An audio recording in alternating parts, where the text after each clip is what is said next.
All right, let's bring in this person, a wonderful friend of the show, of the network, a friend of mine as well, Congresswoman from the great state of Georgia, Representative Marjorie Taylor Greene joins us to talk about her bill, the Special Interest Alien Reporting Act. Congresswoman, great to have you back. Tell us about this Special Interest Alien Reporting Act and how very, very important it is for America, for our safety.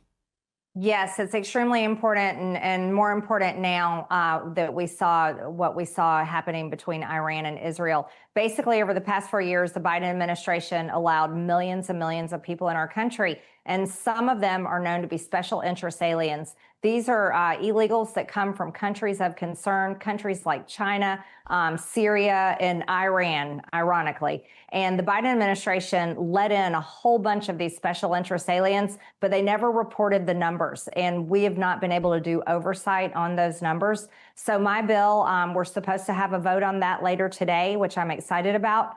Once it's passed and it makes it to President Trump's desk, it will require DHS monthly to put out the numbers of special interest aliens that come and cross our border and are apprehended. So, Eric, this is really important for every single administration going forward. The President Trump and Secretary Noem, they support this bill and very much want to see it passed into law. And so we can't wait to make that happen. You know, MTG, it strikes me, and if you don't mind, like the audience know, it's okay to call you MTG. We've known each other quite. I hope so. If not, you let me know. So we talked to John Solomon last night about this what they've discovered now with the White House, that there are some Chinese nationals who are they caught 3 potential bioterrorists coming across, right? And it seems to be more and more prevalent. And they've been using our immigration system or lack of borders and such to really infiltrate the country. So it's bills like yours and the work that John's doing with the White House. What were they doing for the last 4 years, MTG? I tell you what they were doing is they were building their voting base, Eric. They have kept our borders wide open for those whole 4 years because they needed Democrat voters. I fully believe it.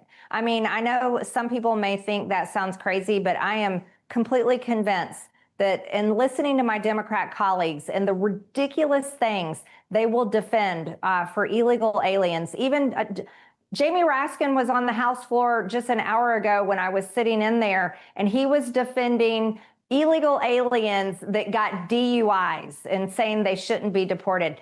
I think the whole reason why they are defending these people is because they steal elections and they need these illegal aliens to be here to vote.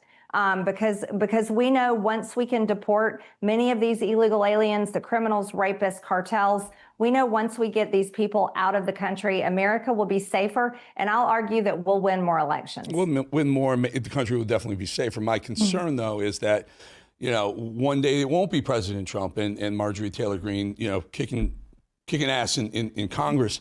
And it could be Democrats again, and the same thing happens. Joe Biden literally said, Kamala, you're the border czar. Kamala did nothing.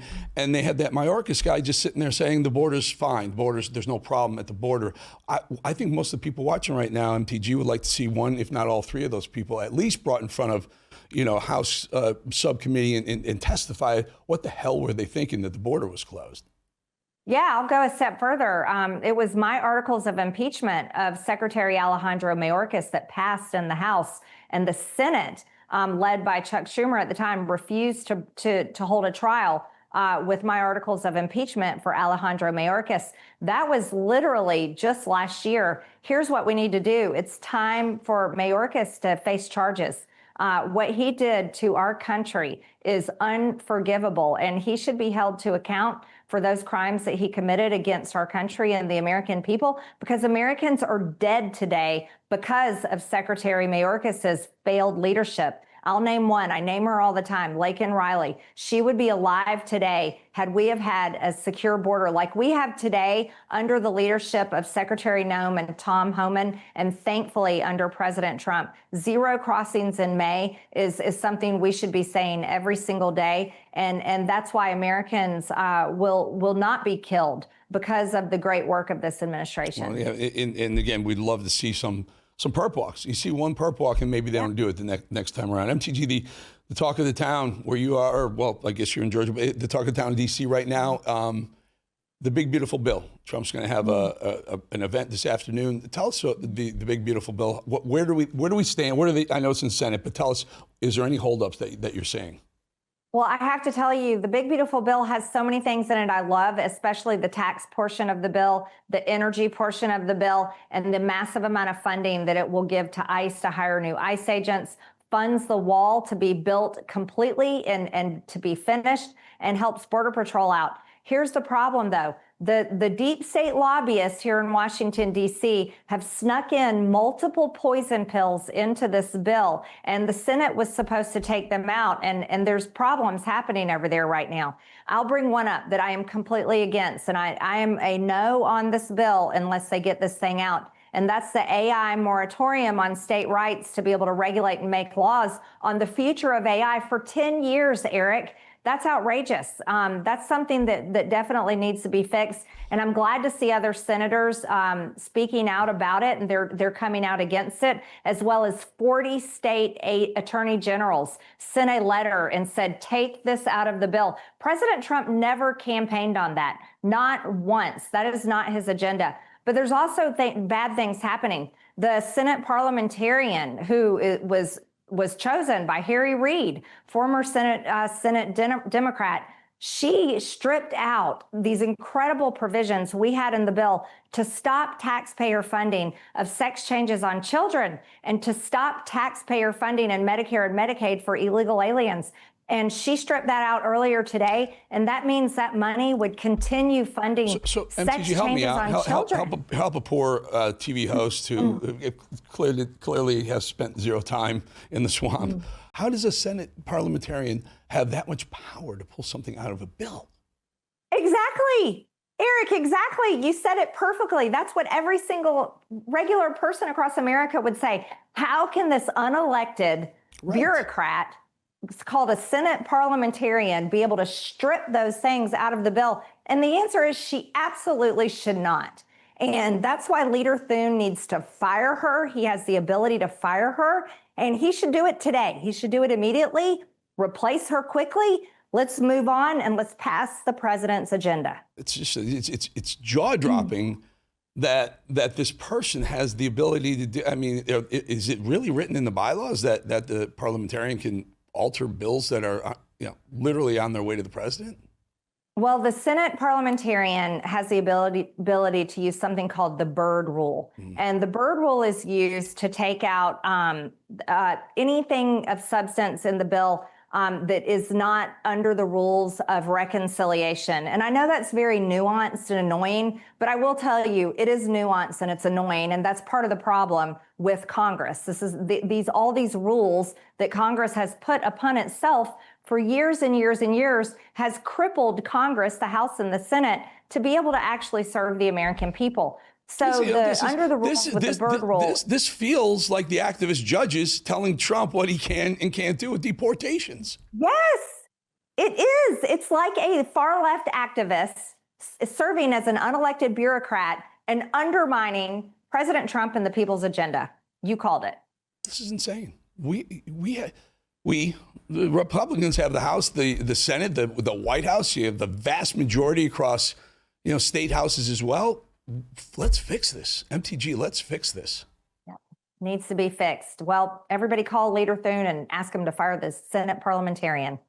Yeah, I mean, there were some things in the bill I wanted to get to. Charlie Kirk had a good point earlier today. He posted on X. I'll say it very quickly. Buried on page 306 of the Senate Finance text for the One Big Beautiful Bill, carve out for big multinationals to pocket taxpayer dollars for their Chinese suppliers by grandfathering existing contracts. Big auto companies like General Motors in particular pushing for this.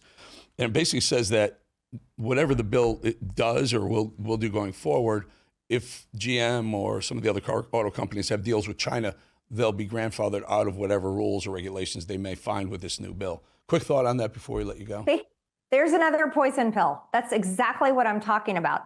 These usually are provisions. This bill, by the way, is well over 1,000 pages. And so they sneak in these little provisions, and they're usually like 1 or 2 paragraphs long. And that's exactly what Charlie Kirk is talking about. And, you know, between that right there, I'm not interested in giving any American taxpayer funding to the CCP or their aligned companies, because that is the CCP. I'm not going to fund sex changes on kids. I'm not going to fund Medicaid and Medicare, taxpayer-funded health care for illegal aliens. I'm not going to tie states' rights for 10 years and destroy federalism. I want to pass the president's agenda, but that was not his agenda. And that's why right now I'm a no on the vote on the big, beautiful bill when it comes back to the House. But I really want to work with everyone here in Washington to make this big, beautiful bill fit President Trump's agenda and get these poison pills out so that we can pass it. And that's what we should be doing. All right, very quick answer. July 4th, President Trump said he wanted, you know, on his desk by July. Does that look like it's not going to be the case? I think earlier today, President Trump had recognized the fact that July 4th, the deadline may not be met. But, you know, if you're going to blame anyone, blame the far left Senate parliamentarian for taking out things that absolutely should be in there. And that's what the American people voted for. Blame the lobbyists that want a 10-year destruction of state rights. Blame those people and shame on them. And we should pull those things out. And then we can absolutely get this on his desk as soon as Elizabeth possible. McDonough, I'm just looking at Elizabeth McDonough. Is this the Senate parliamentarian?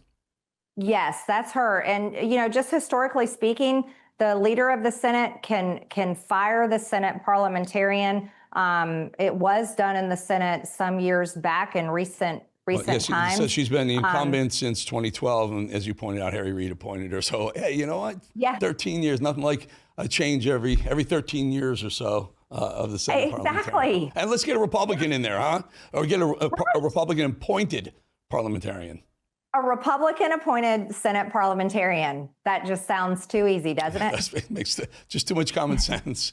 Yeah. MTG, Marjorie Taylor Greene, thank you so much for your time. Thank you, Eric. Great to see you. You too. You too.